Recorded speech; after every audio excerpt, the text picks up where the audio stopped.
pues lo primero, daros la bienvenida.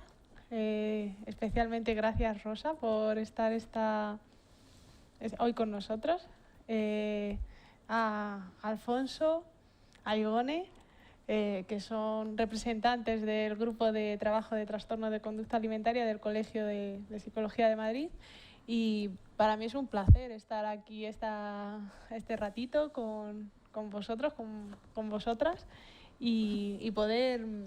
Yo planteaba, ¿no?, que lo que pretendía ser es pasar un rato juntas, estar a gusto, charlar entre colegas y que nos pudieras explicar de una forma pues distendida, vale, lo que a mí me ha parecido, desde luego, lo que he podido, ¿no?, leer hasta ahora, pero un abordaje tan interesante de lo que es un trastorno de la conducta alimentaria, la parte emocional, y bueno, creo que va a ser muy interesante escucharte. Entonces, a mí me gustaría, en primer lugar, pasar la palabra a la compañera, a Igone, con la finalidad también de que te presente un poco. Sé que ella tiene una relación contigo desde hace tiempo, entonces me gustaría que pudieses presentar a Rosa. Pues muchas gracias, Dimanfaya, por la presentación. Gracias al colegio por invitarme y a Alfonso especialmente por ceder este coloquio con Rosa, mi gran amiga Rosa. Y bueno, yo voy a tratar de presentarla desde lo más humano, aunque ha hecho muchísimas cosas por la psicología, muchísimas cosas por los trastornos alimentarios.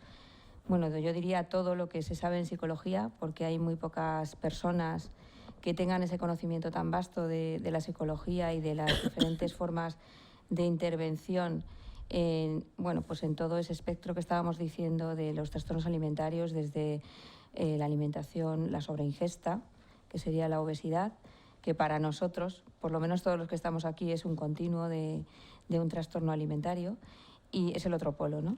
Y también de la alimentación restrictiva.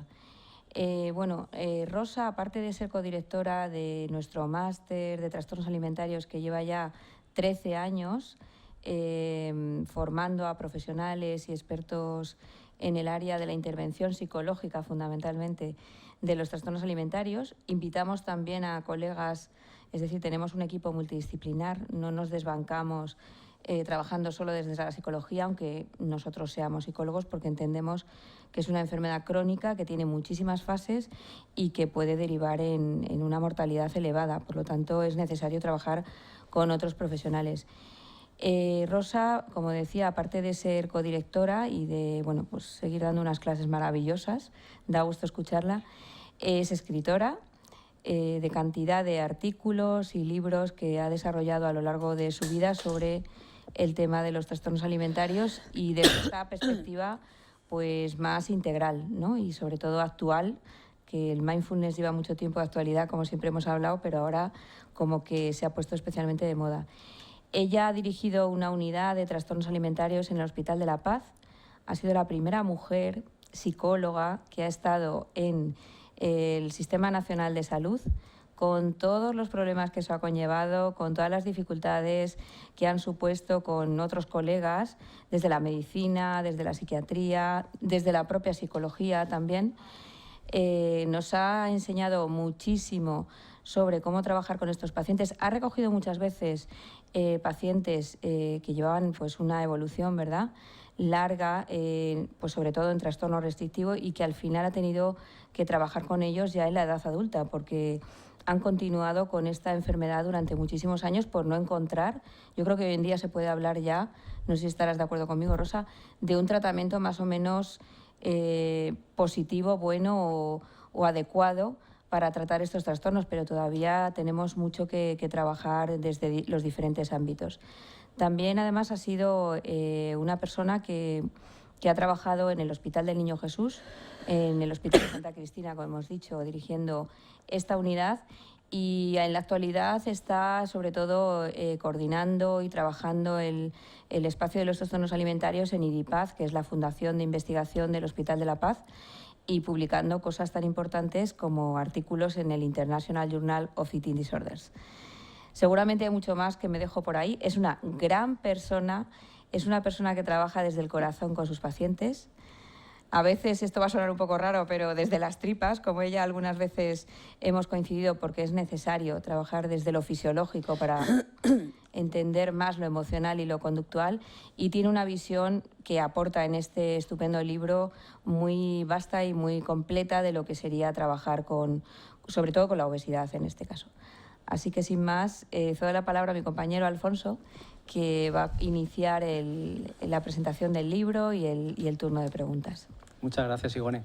Pues bueno, abro este turno de preguntas y me gustaría, Rosa, preguntarte o señalar un concepto que me ha llamado mucho la atención. Le has puesto nombre a algo, a un concepto un poco difuso, abstracto, ¿no? Como es el de caloría emocional, ¿no? Las calorías emocionales. Tú hablabas de que muchas veces las personas ante dificultades relacionales, inicialmente dentro del contexto de la familia, ¿no? Que es donde un poco tú lo mencionas en tu libro y lo dejas muy bien explicado, donde se inicia, ¿no? se establece esa relación con la comida, esa mala relación con la comida. Hablabas precisamente o definías el concepto como este intercambio, esta sustitución de estas habilidades relacionales en forma de calorías por comida, ¿no? Y me gustaría un poco que nos explicaras ese concepto para que la gente que no ha leído el libro lo pueda a lo mejor entender un poco más, lo pueda profundizar un poco, Rosa. Mira, hay una cosa que me llamó la atención de los pacientes con sobrepeso, era que me decían que ellos tenían siempre por dentro un gran frío interior. Frío interior, un frío que era como el del acero, es decir, no había nada que lo calentara. Ya te podías echar miles de mantas, que eso no se calentaba. Entonces, pensando qué es comer en exceso es comer demasiadas calorías. O sea que tenía relación, decía yo, el frío y las calorías. Pero claro, ¿qué calorías estaban dando estas personas? Calorías físicas, que aparentemente y durante un rato parecía que les tapaban ese frío o ese sufrimiento, pero luego volvían a lo mismo y necesitaban más. Entonces se me ocurrió que lo que necesitaban, claro que eran calorías, pero eran calorías emocionales, calorías de cariño, calorías de ser importantes, calorías de ser protagonistas, de tener importancia en la vida, de que se les escuchara, de que su opinión sirva, de que te sientas a gusto, de que hayan tenido en cuenta que igual te gustaría estrenar, de que no eres solo la cuidadora de la familia. Una cosa que me llamó mucho la atención es que la gran mayoría, al menos de las mujeres, eran todas cuidadoras. Cuidadora de la madre, del padre, de los sobrinos, de los nietos. Y cuando yo vi a gente joven también con sobrepeso que vinieron al grupo, dije yo, vaya, estas ya me van a fastidiar la teoría. Y entonces les pregunté, y las dos, toda su adolescencia la habían pasado cuidando a sus hermanos pequeños. No habían salido, no habían tenido adolescencia, porque lo único que habían hecho era, cuando su madre y su padre desafortunadamente no podían estar en casa porque tenían que trabajar, estaba la niña cuidando del hermano pequeño. Entonces, las personas a las que la familia, de una manera directa o indirecta, se las destina a ser cuidadoras de los demás, se les sustrae el protagonismo de su vida. Y el único refuerzo que esas personas encuentran fácil, asequible, es ir a la nevera. ¿Por qué es tan fácil?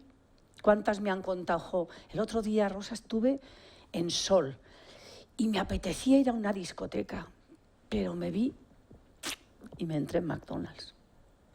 Pero mi deseo no era comer, era el otro. El ser capaz de ser como los demás, el ir a divertirme como los demás, el que no se rieran de mí porque tengo mucho peso, etcétera, ¿no? Entonces, para mí ese concepto de calorías emocionales es esencial. Y es ese momento de la comparación cuando sienten ese frío. Ese Y frío. tienen que buscar el calor. Eso es, digo, sí, pero es que el calor que te estás dando, ¿y si no encontramos? Porque yo les digo, ¿y si nadie al final te va a querer ahora? O porque tu madre ha muerto, porque lo que sea. Y ya está, ya no tienes remedio. Ah, pero están las calorías personales, las que te puedes dar tú. A mí una cosa que me llamó la atención mucho de Siegel, me parece, no sé, Siegel o Siegel, me decís, cuando estudiaba los efectos de la meditación, que lo que decía él que proporcionaba todas las cualidades del apego seguro. Y eso me ayudó a mí para los pacientes. Queriéndote tú y meditándote tú, reparas todas aquellas deficiencias que hayas tenido desde el primer momento de nacer. No te preocupes porque tienes esperanza. Todo lo que he buscado yo es entender por qué una persona no cambia y cómo conseguir que tenga esperanza. Entonces la esperanza proviene de creer que todo ser humano en potencia tiene las capacidades para desenvolverse. Yo no creo que nos tengamos que desarrollar. Lo que nos tenemos es que desenvolver, que descubrirnos. Y todo el trabajo es descubrirte. Y cuanto más calorcito tienes, pues más ropa te quitas. Y más empiezas a notar todo lo que tienes valioso. ¿Vale? Por tanto, más te expresas, más te atreves, más dices, más quieres salir, más sales, ¿no? ¿Quién me decía el otro día? Dice, ha sido esta mañana una chica que me lloraba amargamente. En este caso está en la fase anoréxica, ¿no? Que siempre ha estado aislada, y en su casa y todo, y su familia es muy aislada. Pero el año pasado conoció a una amiga y salió. Dice, y luego he estado mucho más deprimida, porque sé lo que hay fuera y lo que me gustaría tener. Y no tengo más que estudio y autoexigencia. Las otras, comida. A nivel mental, esta chica a nivel de comida es lo mismo que las que comen, ¿no? La diferencia es que unas lo controlan, otras lo purgan, y las que se hacen obesas no hacen nada para quitárselo de encima. Pero el concepto es el mismo, buscar el bienestar que todos tenemos. Y está muy bien buscarlo en la comida, claro está, y disfrutarla, pero no puede ser la única vía, porque somos cuerpo, mente y espíritu, no somos solo... Qué interesante escucharte. Decías ahora,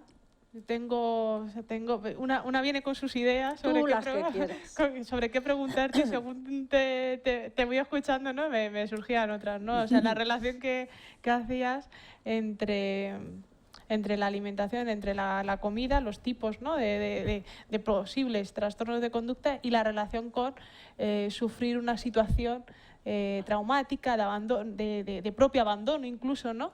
Y la comparación con el otro, ¿no? O sea, a mí me ha recordado, hay una frase que dice Cyrulnik, estudiando en trauma, que dice: el trauma golpea dos veces, que es cuando se sufre el trauma y cuando uno ve que al resto, ¿no? O sea, cuando se compara con el otro, ¿no? Cuando ve que el resto no le está sucediendo esa misma situación, ¿no? O sea, a mí me parece brutal, y me parece que al final la relación con la comida tiene una forma que ver con el control y con el castigo. Con las dos. Muchas pacientes de las que yo veo, yo en general desde hace como 20 años prácticamente diría que veo a las, entre comillas, fracasadas, es decir, aquellas que no han podido salir, a las que les ha durado más el trastorno, a las que les han hecho tratamientos supuestos y no les han funcionado. Luego veremos qué llama la gente tratamientos, ¿no? Pero... Ay, se me ha ido la idea de lo que te quiero decir. Sobre el castigo, ¿no? O sea, te hablaba sobre el castigo, eso, seguramente. Entonces hay un grupo de abusadas, así.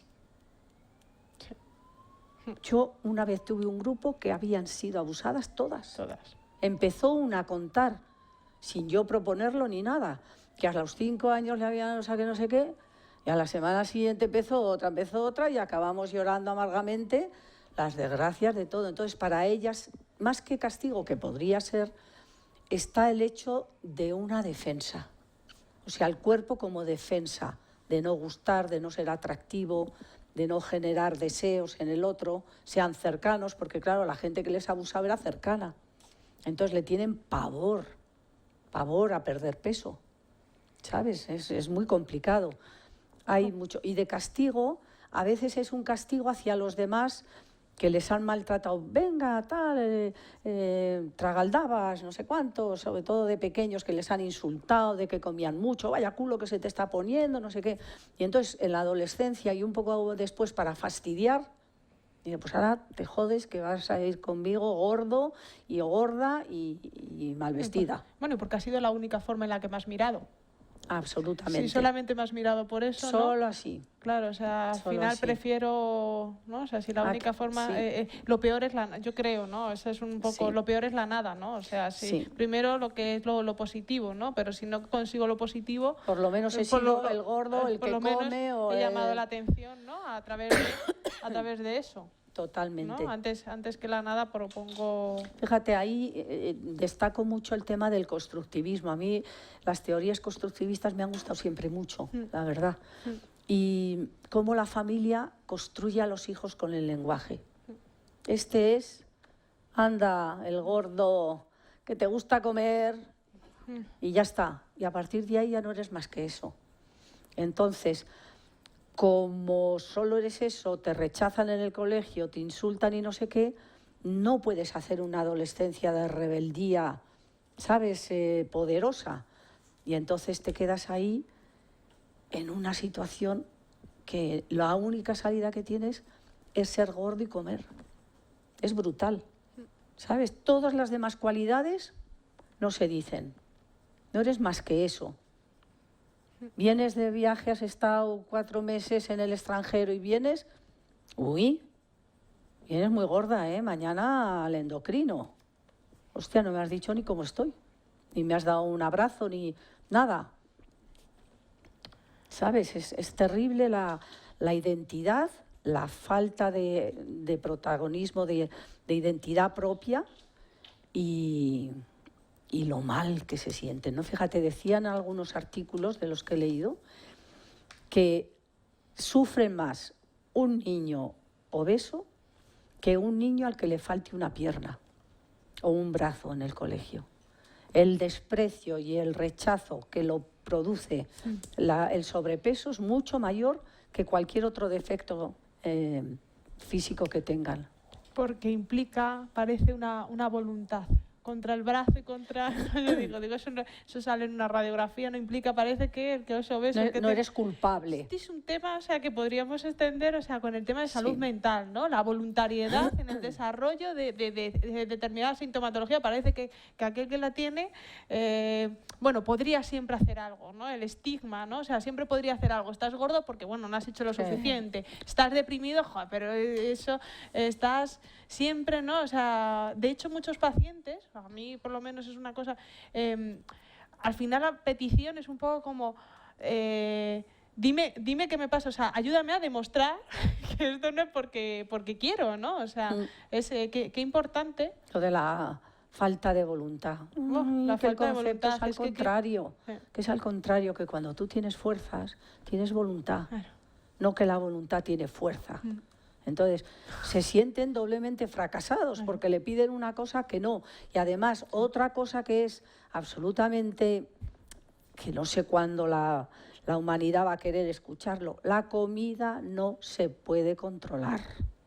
La comida durante un cierto tiempo aparentemente parece controlada, pero tiene solo 2 salidas, que es o la enfermedad hacia la anorexia o a la bulimia con purgaciones o hacia el sobrepeso.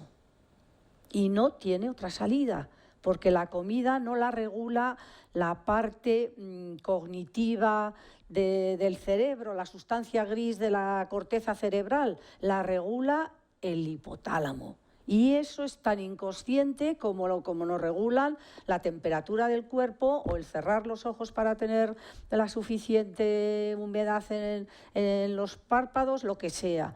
Es decir, tenemos la falacia de que es cuestión de tiempo, de que lo vamos a controlar. Y lo único que hacemos es perder la sabiduría profunda que tiene nuestro organismo de cómo darnos la señal de que ya no quieres seguir comiendo y te parece que te ibas a comer, yo qué sé, un toro, ¿sabes? Y de repente ya no te apetece. O sea que, curiosamente, la saciedad no es, como dice la gente, sentirte lleno. La saciedad es un concepto psicológico. Es la sensación de que de repente la comida te ha dejado de importar. Ay, voy a beber. Preguntar y así me dais tiempo a beber. Me oye bien, yo creo, ¿no? Mejor. Ah, vale. No, yo la pregunta que te quería hacer o te quería formar es, ¿cómo ves tú este tema de la obesidad con respecto al tema social? ¿Cómo la sociedad influye de una forma bestial en estas personas obesas con el tema de la moda, por ejemplo? La moda, influencers, toda esta serie de cosas en las que las gordas, más que los gordos, las gordas están mal vistas, no sirven, no valen para nada. ¿Cómo podemos intentar controlar eso que a nivel social es un impacto bestial? Sobre todo con las redes sociales. Si eres delgada, eres guapa. Efectivamente. Porque sí, porque eres delgada. Tienes buen tipo porque eres delgada. No, puedes ser gorda y tener muy buen tipo. O puedes ser delgada y tener un tipo horroroso, ¿no? ¿Cómo podemos intentar controlar? ¿Cómo les decimos a los pacientes? ¿Cómo les abordamos? ¿Y cómo luchamos contra ese tema social que es una presión grandísima? Constantemente, en las redes sociales es constante. Yo creo que durante quizás 20 años ha habido una ideología subyacente para conseguir que se nos meta en la cabeza y en los ojos unos cuerpos anormalmente andróginos que no tienen nada que ver con la mujer, que eliminan la parte en la que la mujer puede fecundar y tener hijos, ¿vale? Que nos han hecho sentir en la mirada que el peso normal es estar con sobrepeso. El peso normal no se ve normal, se ve gordo, ¿vale? Y que solo nos han llevado a una situación de un cuerpo,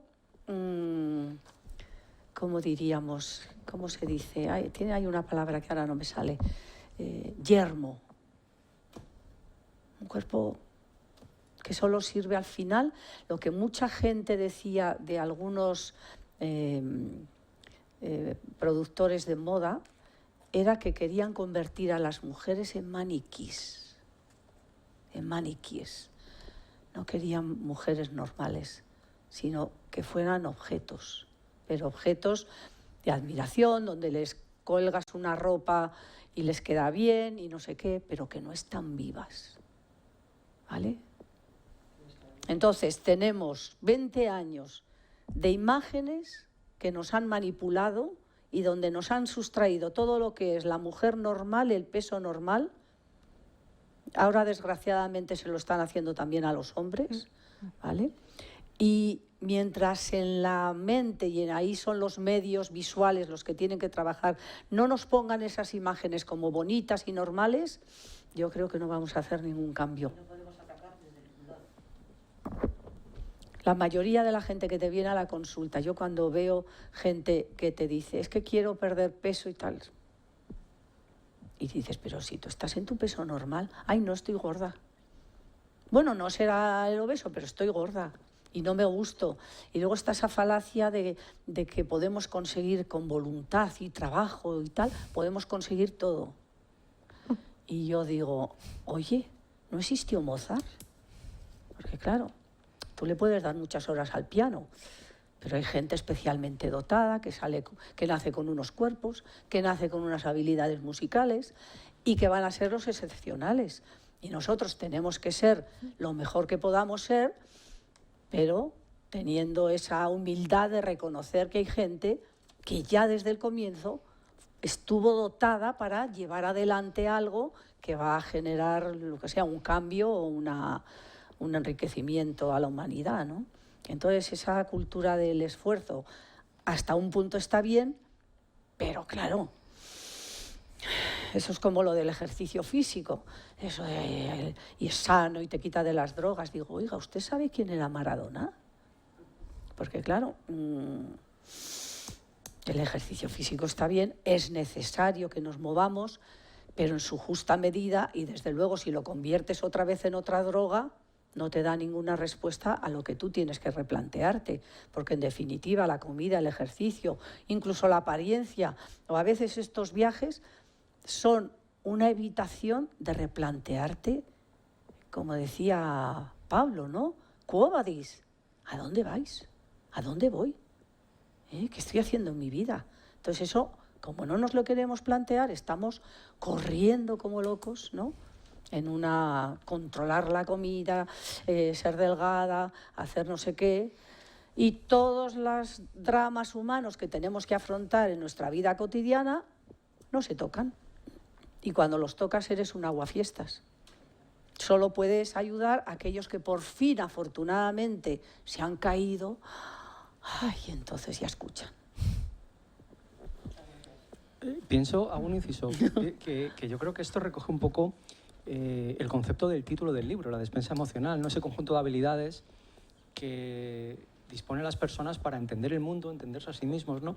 Y cuando una persona acude a consulta planteando este problema, quiero adelgazar, donde hay que mirar primero es a esa despensa emocional, ¿no? A ver por qué ese proceso de significación, de identificación, de cómo se ha construido para querer necesitar esto, ¿no? Efectivamente, no lo has dicho mejor.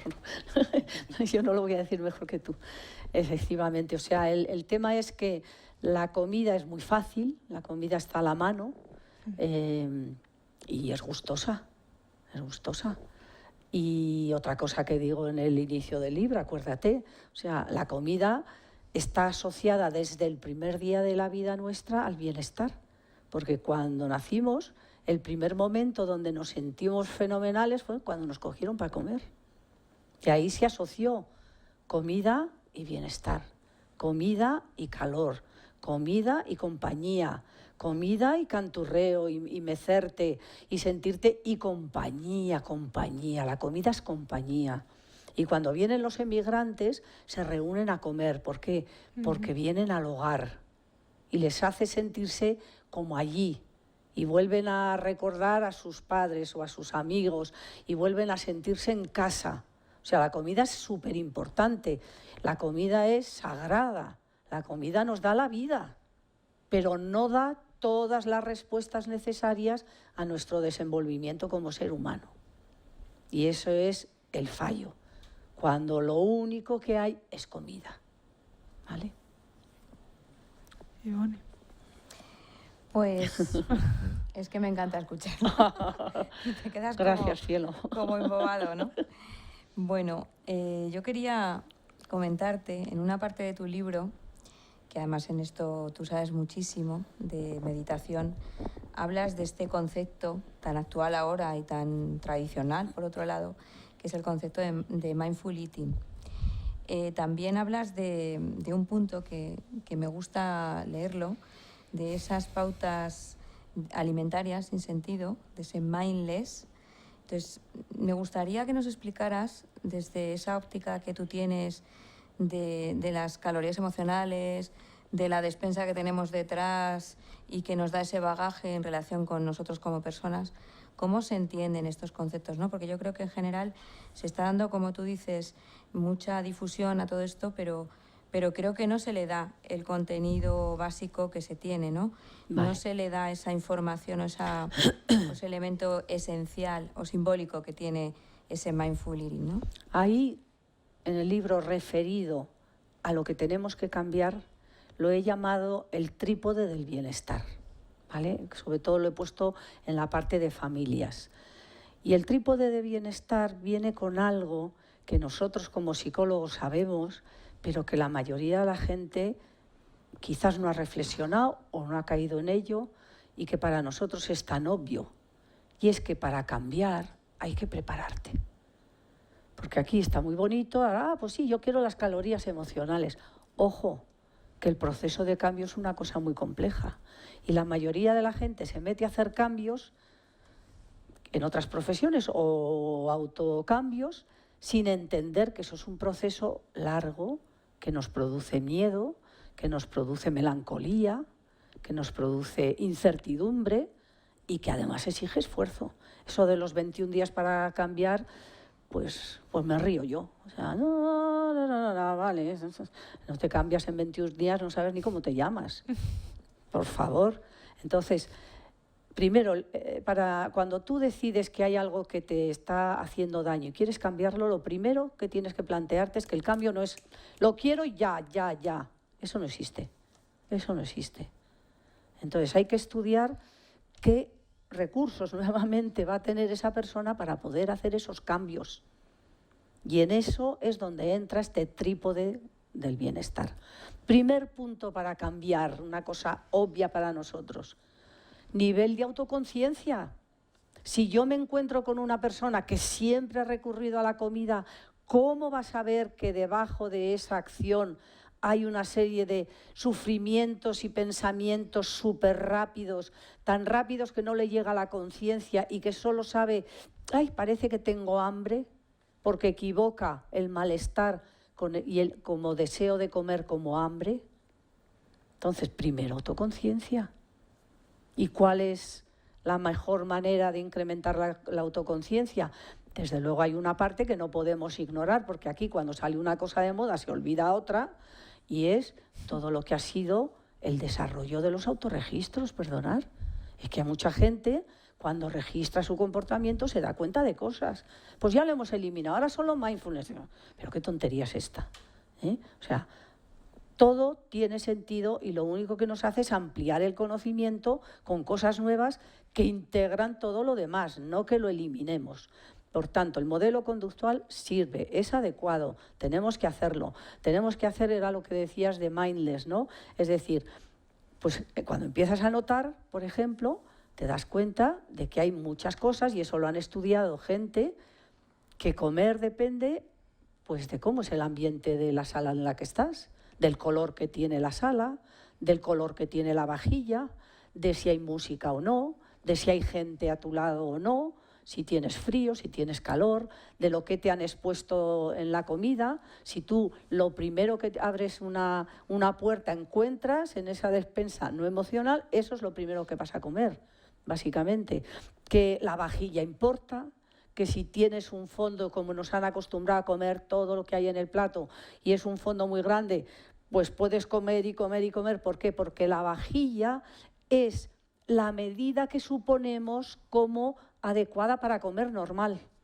Se hizo un experimento, que os lo pongo ahí, con un tubo debajo de la mesa, que se le iba echando sopa a una persona, no se le acababa nunca, y el otro venga y venga y venga a comer sopa, ¿no? Porque él no podía parar hasta que viera el plato limpio, por ejemplo, ¿no? O se come mucho más si es una comida cara que una comida barata. O sea, es la misma comida, le cambias el precio a una y a otra y comen más de la comida así. ¿Qué más? Por ejemplo, en los buffets.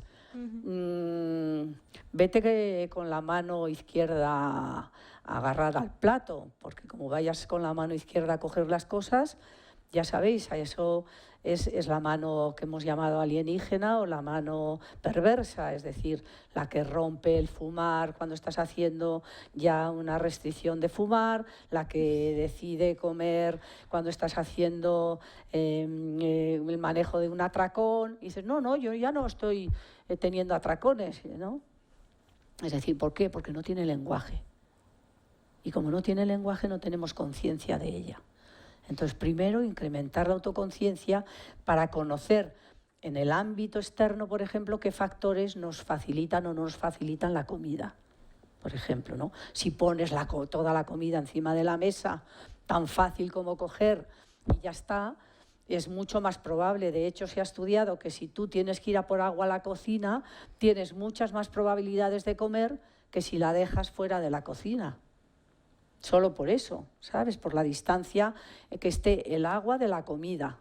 Y hay muchísimas cosas así estudiadas, ¿no? Pero más allá de ese conocimiento externo, está el conocimiento, ya no es conocimiento, ya es sabiduría. Y es ese saber que viene del silencio, ese saber que viene de lo que es la meditación. Entonces, lo que está haciendo la meditación en la primera parte del tratamiento es incrementar el autoconocimiento, el darte cuenta de cantidad de sentimientos y emociones que no tienen palabras, pero que sabes que tienes. Porque la sabiduría no tiene lenguaje, es lo que te hace saber que tienes sed. Nadie te tiene que decir lo que es la sed, sabes que tienes sed, no te lo cuestionas. Y lo otro es el conocimiento, que es el conocimiento del estudio, del mundo externo. Entonces, la mente del hemisferio izquierdo para conocer el mundo externo, ¿vale? El lenguaje, en fin. Y esa sabiduría, ese conocimiento en el cual tú sabes. Y eso es realmente lo que se busca en esa fase con las técnicas de meditación o mindfulness. El incremento del autoconocimiento para que a través de tu autoconocimiento hagas tu transformación. Porque si no sabes lo que te pasa, si no sabes por qué estás comiendo de esa manera y lo quieres controlar, lo vas a controlar 2 días, pero el tercero vas a comer. Pero si entiendes lo que te está llevando a ese deseo de comer y te ayuda a alguien a darle una respuesta alternativa y tiramos de la otra despensa, esto ya no te hace falta. Entonces, para mí el tratamiento es, caramba, tanto dulce, ¿cuánto de amargura tienes? Nosotros tenemos que plantearnos que el cerebro funciona siempre equilibrándonos, ¿no? A la homeostasis. Tienes mucho dulce, está equilibrando la amargura. Y lo que se hace ahora en el tratamiento es que desciendas el dulce. ¿Y qué hago con la amargura? ¿Y si descendemos la amargura? Resulta que si desciendo la amargura, necesito menos dulce. Y eso ya no es control. Eso es simplemente que no necesito tanto y no estoy tan interesada, porque no necesito compensar esto que tengo aquí. Y este es el verdadero tratamiento psicológico, la búsqueda de esos antecedentes que se tratan de equilibrar con la comida. Esa es la verdadera historia, pero para eso hay que saberlo, porque le dices a un paciente esto y dice, venga Rosa, me vas a contar, yo llevo una vida, en fin, tal. Digo, vale, vamos a seguir, pero ¿para qué sirve esto de estar ahí respirando? Es una chorrada. Digo, mira, efecto de Dunning-Kruger, les digo yo, ¿vale? El que no sabe es el que más opina. ¿Tú has leído sobre esto? No. ¿Tú te crees que yo te voy a engañar? No. ¿Quieres saber? Sí. Pues métete en internet y busca universidades prestigiosas que hayan estudiado los efectos de la meditación en el sistema inmunitario, en el funcionamiento cognitivo, en el mantenimiento del cerebro, en la capacidad de atención, en el incremento de la capacidad intelectual. Y cuando me lo hayas leído, me lo discutes. Y entonces ya veremos por qué te he dicho yo que hagas esta aparente tontería. Entonces, es una técnica maravillosa, pero tiene que tener un significado. Hacer mindfulness, ¿pero para qué?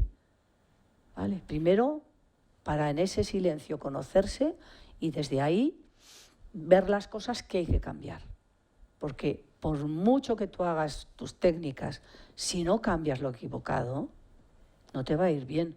Yo cuando he visto algún personaje ahí en la televisión que decían, sí, y yo medito, y yo, porque lo deterioran todo. Y digo, Dios, que no. Porque por mucho que tú respires, si tú no tienes esa virtud en la vida y tratas de resarcir aquello que ha sido inadecuado o que ha producido sufrimiento a través tuya, ya podéis estar 100.000 horas, dale que te pego a la nariz, que vuestra vida y vuestro bienestar no va a cambiar. Porque lo que hace que nosotros estemos calmados es estar en paz. Y si uno tiene deudas pendientes, no está en paz. Y cuanto más meditas, menos en paz. Eso es una falacia de la gente que no medita. O sea, cuando tú meditas, debes 10 céntimos y dices, joder, a ver si lo puedo devolver. Y dices, ¿qué importará? Pues nada, oye, que te debo 10 céntimos. Porque no para. Cada vez que te sientas en silencio, ¡pum!, que has hecho esto que no es adecuado. que le has quitado la fama a alguien que no es adecuado, que tienes guardado a esto que quieres decir, dilo, pero dilo bien. Y ahí otra vez, otra parte de la despensa, cómo poder decir aquellas cosas que he sufrido y que tengo pendientes de resolver, o con mi madre, o con mi padre, o mi tío, o quien sea, ¿no? Entonces, primero, esa fase. Y ahí las técnicas, ¿vale? La segunda, si solo haces eso, hay que tener un poco de cuidado, porque entonces te vuelves muy introvertido y dejas de vivir ahí fuera. No, rollo. Yo me pongo a meditar, me tranquilizo, ya. Pero hemos venido a esta vida a vivir lo que tenemos que vivir. Y entonces ahí viene la parte de lo que llaman el enraizamiento. Ahora han puesto ancla. A mí ancla no me gusta porque es una cosa del agua y no. Hay que estar enraizado en la vida. Tener los pies en el suelo, como se dice en castellano. Los pies en el suelo. ¿Y eso cómo se consigue? Hay técnicas meditativas, ¿no?, que Occidente todavía no maneja. Pero hay técnicas que dicen que son incluso más importantes que la técnica formal de mindfulness, que tiene que ver con limpiar, cocinar, comer y estar en contacto con la naturaleza. A través de eso, a través de esas acciones, te enraizas. Cuando tú estás cocinando y sientes lo que estás cocinando y lo has decidido y el porqué, y te acuerdas de quién lo ha cultivado o cómo ha llegado a ti, o incluso el animal, si te comes la carne y le das las gracias y le pides perdón, lo que sea, estás sintiendo la vida de lo concreto actual de este mundo y no te estás yendo aquí a currarte eso y ganarte el dinero. Esos son las cosas que equilibran la otra parte, ¿vale? Porque si no, nos hacemos muy evitativos de los conflictos de la vida y nos vamos de ella, ¿no? Y la tercera parte, dicen, madre mía, pero ¿cómo habrá alguien que se crea prepotente? Pero si nos viene un virus y nos destroza, si se te rompe una uña del pie y no puedes andar, si te da un aire y ya no sabes ni dónde estás. O sea, qué frágiles somos, qué frágiles. ¿Pero a dónde vamos? Entonces, para poder hacer todo esto, para poder ir adelante en la vida con ese conocimiento, necesitamos la cualidad de la compasión. Y entonces hay que ser compasivo, pero compasivo de verdad. Y eso supone perdón. Perdón de ti, perdón a los demás. Y cuesta unas narices perdonar, porque bueno, a los que quieres, no, pero aquel cabronazo que te ha hecho una putada. Ahí perdonar es la tela, ¿vale?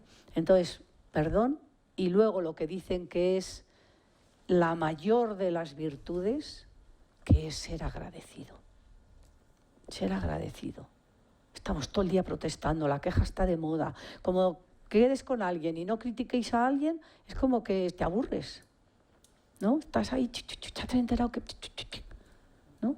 Entonces, ser agradecido cambia la salud, la longevidad de la vida, las infecciones, todo.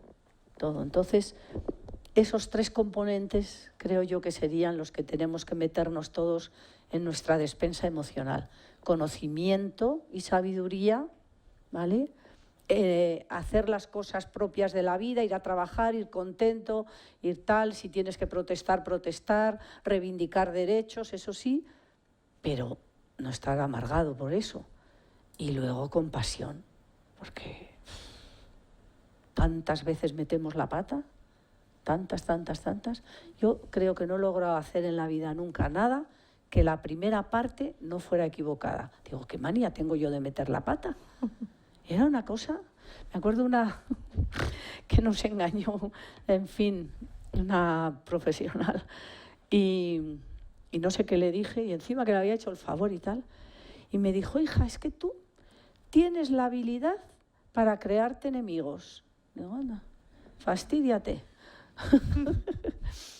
Bueno, luego entiendes desde dónde lo han dicho y ya está, y lloras un poco y dices, ¿y tú qué? Y tú que por eso que a veces dicen, ¿no?, de la sencillez. Me decía una vez un compañero del hospital, que hace igual 20 años que no le veo, Javier Martínez, que estaba en el hospital, bueno, y me decía, es que Rosa, ¿sabes qué te pasa? Que tú tienes la sencillez del virtuoso. Y me pareció el mejor piropo que me habían echado en la vida. Pues esos violinistas, ¿no?, que cogen y que dices, ¡ay, qué fácil! Dices, ala. La de horas y horas y horas y horas y horas. Y eso tiene el libro, horas. He estado 4 años. Cuando me nombraron emérita, te comprometes a hacer un trabajo para el hospital. Y ese ha sido el trabajo que he hecho, ¿vale? El poner en papel todo lo que había visto, estudiado y ponerlo y con sentido y ordenado. Ya os dije que me dijeron que estaba desordenado y he estado 1 año para ordenarlo. Hacer fácil lo difícil. Tú tienes esa virtud, ¿no?, que acabas de decir, que te decía tu compañero, y es cierto. O sea, explicar con palabras sencillas, con ejemplos cotidianos, pues la complejidad de, por ejemplo, la neurociencia o la complejidad de un tratamiento. Y eso es lo que yo creo que es muy valorable en este libro, ¿no?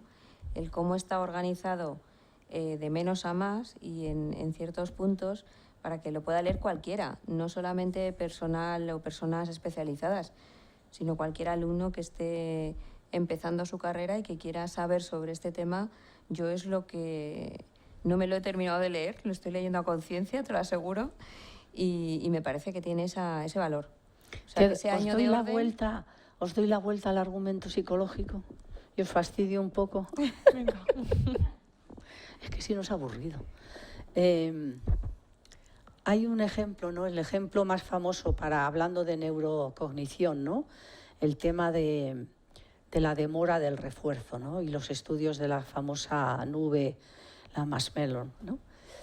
Los niñitos de 4 años que no lograron esperar a comerse su nube antes de que viniera el experimentador, cuando se les hizo un registro con 30 años así, estaban obesos, habían tenido más problemas matrimoniales y laborales, ¿vale? Pero antes de publicar el libro me leí un artículo que me dejó muy impresionada y lo he metido ahí. Y fue que estos analizaron las características socioeconómicas de los niños y resulta que los niños que no habían podido aguantar el esperar eran niños de una clase económica muy deficiente, que posiblemente les habían enseñado que cuando haya comida tú comes, no vaya a ser que no haya más. ¿Y quiénes somos nosotros para juzgar que era un conflicto psicológico o un rasgo de personalidad, si era un tema socioeconómico? ¿Y cómo podemos criticar a alguien que venía de una guerra, por ejemplo, donde habían pasado necesidades y les habían dicho, oye, igual solo hay comida, igual dentro de 2 días no hay, tú come todo lo que te pongan y al Rambla no vaya a ser que te quedes sin nada? Para que no tengamos tan claras las cosas, ¿sabes? Ostras, ¿eh? Igual no era todo psicológico, ¿eh? Interesante, Rosa. Hablando un poco, relacionándolo con esto, me ha venido cuando en tu libro hablas de diferentes tipos de hambre, ¿no?, como formas que tenemos para enfrentarnos a la comida, me he acordado del hambre hedónica, de la parte hedónica, ¿no? Entonces, no sé si para ti habría que hacerle una mención especial a esos tipos de hambre, o crees que dentro de la mayoría de los tipos de hambre hay una parte de ese hambre hedónica. Es en realidad, yo creo, hedónico, ¿no? Con la vista comes porque deseas sentir aquello que igual sentiste.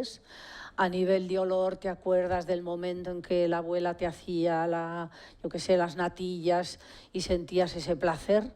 O sea, siempre está implicado, yo creo, el placer, ¿no? En el jolgorio de la comida con los amigos está también el disfrute Yo creo que los engloba a todos, ¿no? Y luego lo que predomine sería, pues si predomina más que te dejas ver por la vista o por el olfato o por el gusto, la sensación, pues le daríamos algún nombre. Pero básicamente son hambre y deseo de comer, y el deseo de comer es hedónico, ¿vale? Aunque la vía de entrada sea por las distintas situaciones, ¿no? Incluso Creo pensada, yo. ¿no? Y luego el hambre. pensado, efectivamente, ¿no? Lo que esperas, Claro. ¿no? La expectativa que te da, ¿no? Que te lleva a la miseria, porque te has comido algo maravilloso y luego vuelves a probar aquello y dices, Dios, esto no tiene nada que ver. Ah, ese arroz tan rico, y está duro. Una cosa que a mí también me llama la atención, que bueno, parece una cosa muy básica, pero a mí me ha llamado la atención porque creo que hablas de, bueno, del cocinado, que has comentado algo, ¿no? De la colocación de los alimentos, en general de la reorganización de la comida. Aquí lo haces en sentido estricto, pero hablando de esa simbología de la despensa emocional, ¿cómo lo colocaríamos esto en lo emocional, esa organización de la cocina? No sé muy bien qué decirte. O sea, la comida sí, sabría decirte, ¿no? Que aquellos alimentos más atractivos, que estén cerrados, que no los veas a primera vista. Emocionalmente, yo creo que lo primero sería la compasión. Que tengas compasión contigo, que te has visto que has hecho algo mal. Joder, Rosa, también tú, ya, así no juzgo. Yo me digo, bueno, pues así no juzgo, que le doy mucho al pico. ¿Quién soy yo? ¿Sabes? Esa parte compasiva, ese 70 veces 7 de perdonar, yo creo que la pondría en primer lugar. Lo primero de todo, perdonar o perdonarte. Quizás, no lo había pensado. No, quizá trabajando, en mi caso, ¿no? Con los pacientes siempre lo que ven, si planteas, yo siempre les planteo que vean los logros como una escalera. Entonces, si tú subes 3 peldaños, el haber bajado 1, esa compasión, significa subir 2, no tirarte por la escalera. Entonces, bueno, me confirma un poco que tienes la misma opinión. O sea, es verdad que a veces hay que perdonarse primero y reconocer los propios errores para poder llegar más lejos. Sabes que se ha estudiado también la repercusión del perdón sobre las dietas. Las personas que se perdonan los deslices tienen muchas más probabilidades al día siguiente de volver a retomar el cambio que aquellas que se castigan. Porque el autocastigo en realidad es un refuerzo negativo a lo que estás haciendo mal. Te alivias y entonces lo vuelves a hacer. Es que antes estabas hablando y ahora me vuelve la idea, ¿no?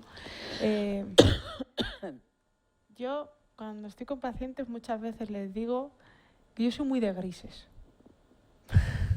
Que a mí me gustan mucho los grises. Porque nos han educado, y creo que en esto también, en los todos o las nadas.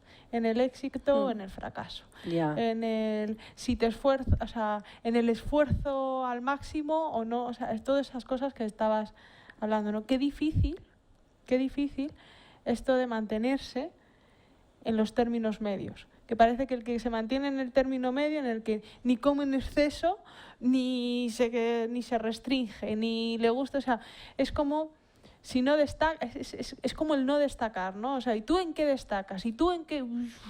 Yo qué sé, o sea, ¿no? Es como, tú tienes que tener algo, ¿no? Es que, qué difícil eso de mantenerse en las zonas medias, en los grises, en no tener que estar en el continuo esfuerzo. Y luego, yo no sé qué... Perdóname un segundín y Sí. guárdate lo siguiente. Sí. La técnica de mindfulness, Claro. la técnica de la meditación, trabaja el centro y el equilibrio. Es que estoy segura que tiene que ver. Yo no soy de meditar, ¿no? Pero me imagino que habrá prácticas de Y meditación. ya un poco esotérica, ya me paso. Se ha dicho, ¿no? Y en el barroco, sobre todo, se trabajó mucho el cuerpo sublime, ¿no? Sublimado. Y entonces las catedrales son las representaciones del cuerpo humano.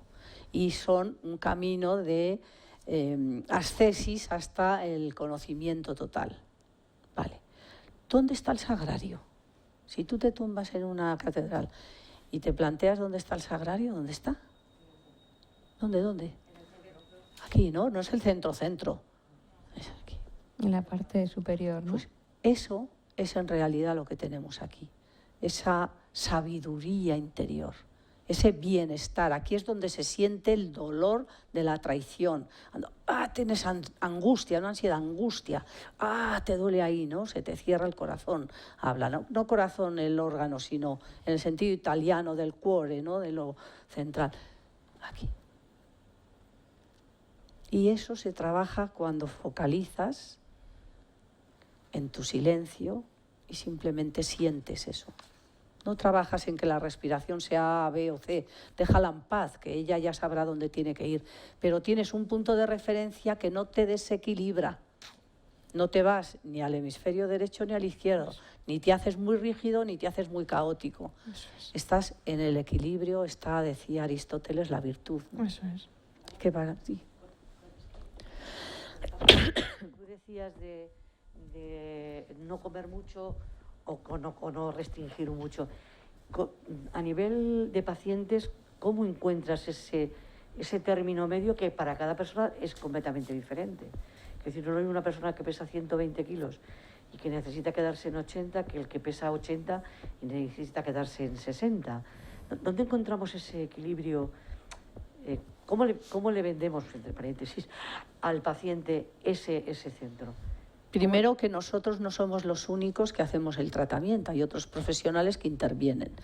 En los pesos muy elevados es muy difícil que comiendo bien se vaya a perder todo eso acumulado, ¿eh? Entonces es posible que necesiten una intervención quirúrgica o en el desarrollo actual, si hay fármacos que ayudan, pues seguramente se irá la acumulación de 20 o 30 años de pesos excesivos, ¿no? Nosotros ayudamos a que eso lentamente no se vuelva a repetir, ¿eh? Eso es una cosa muy importante. Vale, entonces, en la primera fase el paciente tiene que comer la comida como una medicina que le plantea el médico y el nutricionista. Te pones unas orejeras y lo que te digan. Ahí, ¿qué se suele encontrar uno para trabajar? El miedo a pasar hambre. Entonces ahí el psicólogo tiene que saber que puede hacer una desensibilización como cualquier otro tema.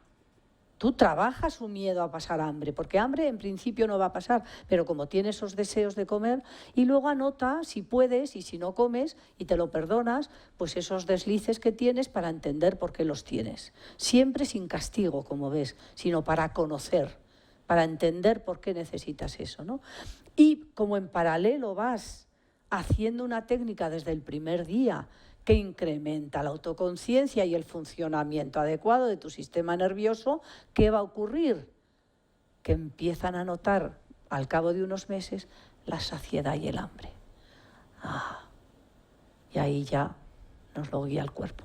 Pero hay un tránsito en el que posiblemente van a tener que seguir haciendo lo que nutrición les aconseja, ¿vale? Pero entendiéndolo como un hábito que tienes que hacer, porque hasta que no pienses no es normal.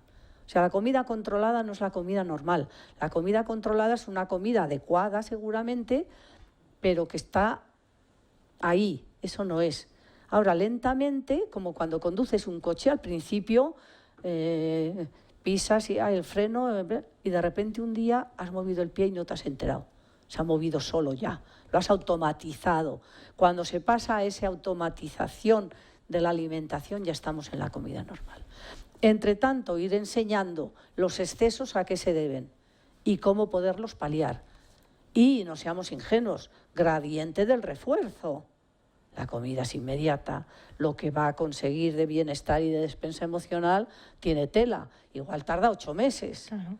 Y lo tiene también que saber, ¿eh? Entonces hay que tener en cuenta, fíjate, yo cada día estoy más contenta de profesionalmente ser psicóloga, me encanta. No me he quemado nunca, porque es que es precioso, precioso, y tiene tantas explicaciones a lo que es la vida, que dices, por favor, pero si es de las profesiones más bonitas que existen en el mundo. Difícil, pero preciosa.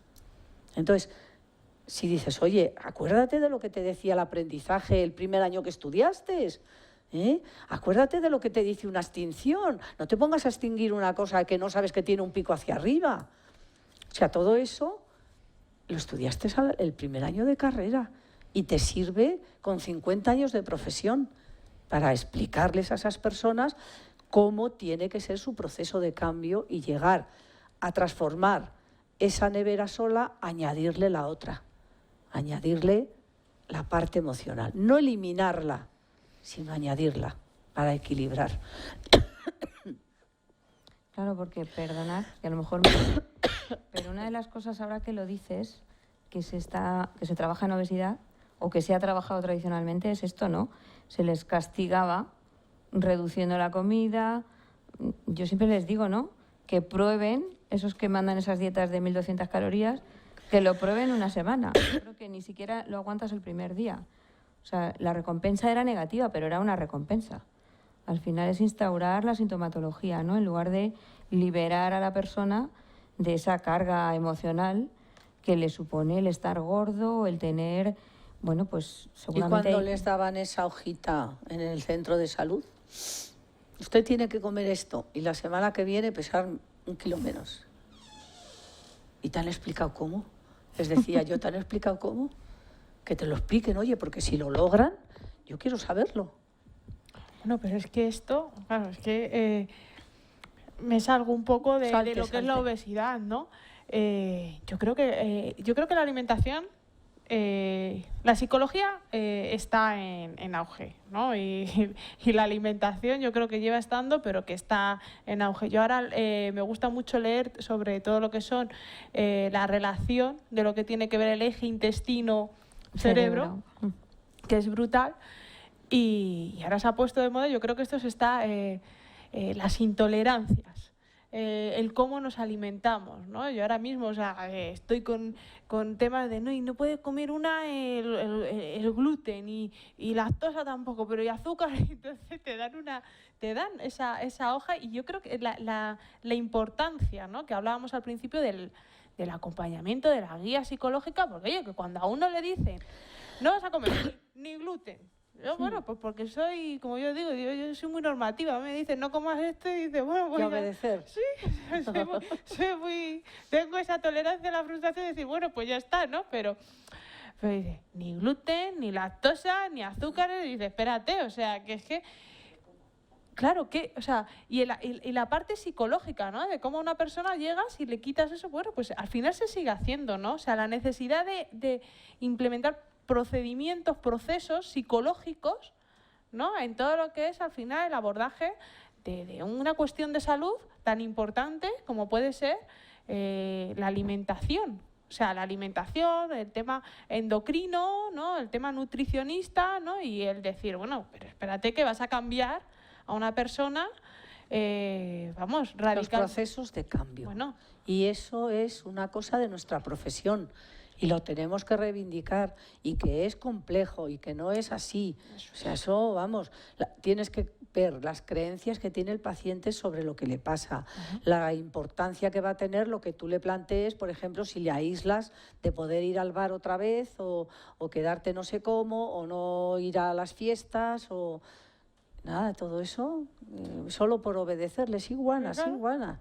Lo que usted diga, ¿no? O sea, y yo de hoy para mañana ya... soy otro, pero hombre... No, y ve a consulta, ¿cómo llevas esto? Pues es que... pues claro. Es que así... Bueno, pues, ¿qué? Sale una, ¿no? Yo creo que es ese procedimiento, y si alguien que es, o sea, que bueno, que tiene el problema relativo, ¿no? Pero, bueno, ¿cómo? Que así, ¿no? Oiga, que esto no es tan...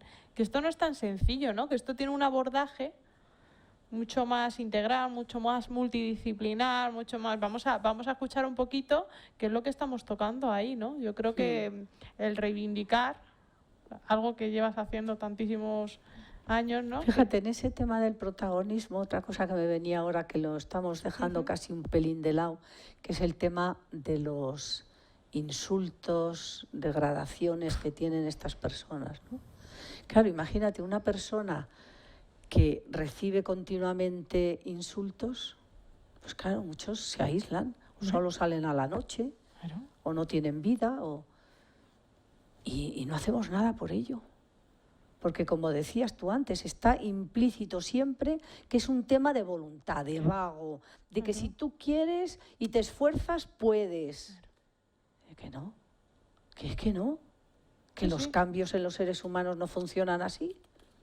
Las propias consultas médicas, o sea, decir, el gesto, ¿no? Que dice, ¿no? Sí. ¿Qué? En una época tuvimos que dar un curso que era sobre adherencia a los tratamientos generales, ¿no? Y yo me preparé la clase.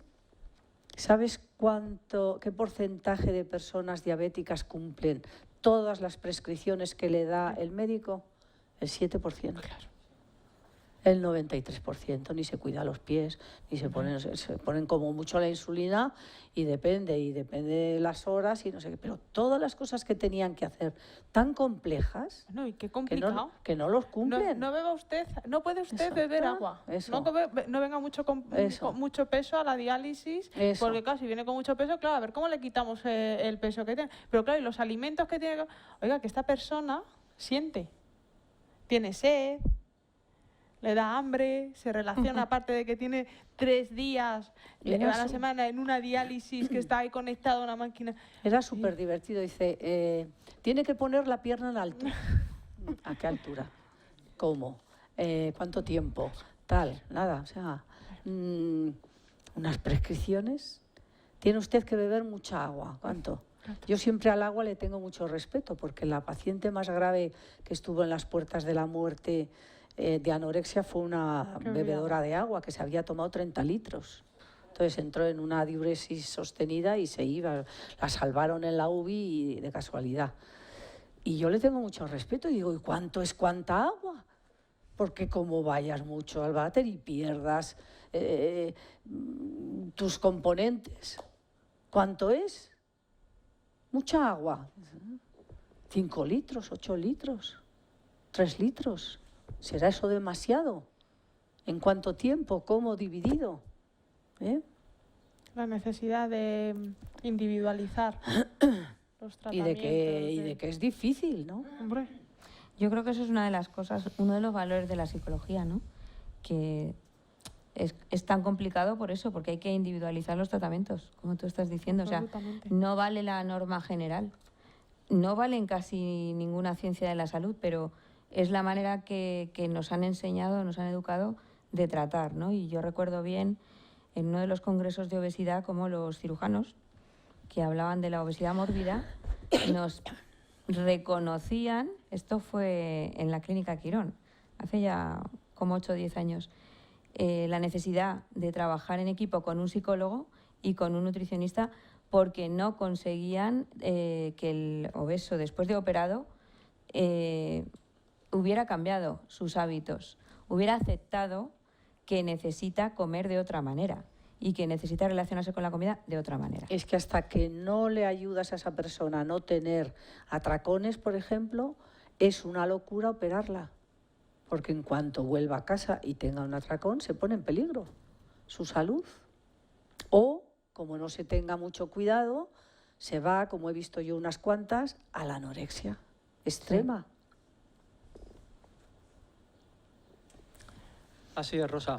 Pues, oye, ha sido un placer. Yo me tiraba días aquí hablando ¿Que se ha contigo, acabado el tiempo o qué? Porque sí. Se me ha ido volando. Se nos ha acabado el nos- tiempo. Sí. Hala. Es una maravilla tenerte, de verdad. Aprendemos siempre contigo. Eres muy valorada dentro del grupo de trabajo Qué bien. bueno, que estamos ahí muy metidos en el tema del TCA y la obesidad. Y nada, que es un placer escucharte, aprendemos mucho y que darte las gracias por este estupendo y maravilloso libro que para mí es una guía, ¿no? Porque condensa de alguna manera pues todo el trabajo diario que hacemos y seguro que nos va a aportar mucho y animo a todos los compañeros que se dediquen a esto, que se quieran dedicar a este área, que lo lean porque es una fuente de aprendizaje increíble. Muchas gracias, Rosa. ¿Me dejáis una Claro. última cosa? Dentro de la dificultad de cambio está un proceso que se atribuyó a anorexia primero, luego se dijo no es característico solo porque también lo tiene el TOC, pero también lo tienen los pacientes con sobrepeso resistentes al cambio. Y es la rigidez cognitiva. Para hacer un cambio muchas veces tienes que hacer primero una remediación cognitiva del paciente para que aprenda a romper esquemas, cambiar rutinas, prepararse para que luego alguna vez pueda su cerebro cambiar. Pero incluso sin eso te pones a proponerle cosas, este no cambia. ¿Cómo que este no cambia? Es que no le has preparado para que cambie, y esa sería otra parte que, aunque aparentemente no es emocional, es esencial tener ese recurso, tener la capacidad de cambiar, de ponerte en el lugar del otro, de pensar de diferentes maneras. Yo en Santa Cristina puse como imagen la joven y la vieja. Es decir, ¿quién tiene razón? ¿El que ve la joven o el que ve la vieja? Lo tenemos los dos. Y la realidad es según configuras los datos. Eso a la mayoría de la gente le da mucho miedo porque le da incertidumbre, pero esa es la verdad. Entonces, cuando la persona aprende a ver la realidad de otras maneras, es mucho más fácil que pueda seguir el proceso terapéutico. Nada más que eso, añadir a la despensa esa parte. ¿Vale? Gracias. Gracias a los compañeros del grupo de trabajo. Desde la junta que me ha tocado estar hoy aquí, estoy súper contenta de poder haber compartido este espacio. Es un privilegio teneros en el colegio y gracias por estar siempre así y sois bienvenidos siempre. Muchas gracias, cielo. Muchas gracias. Gracias.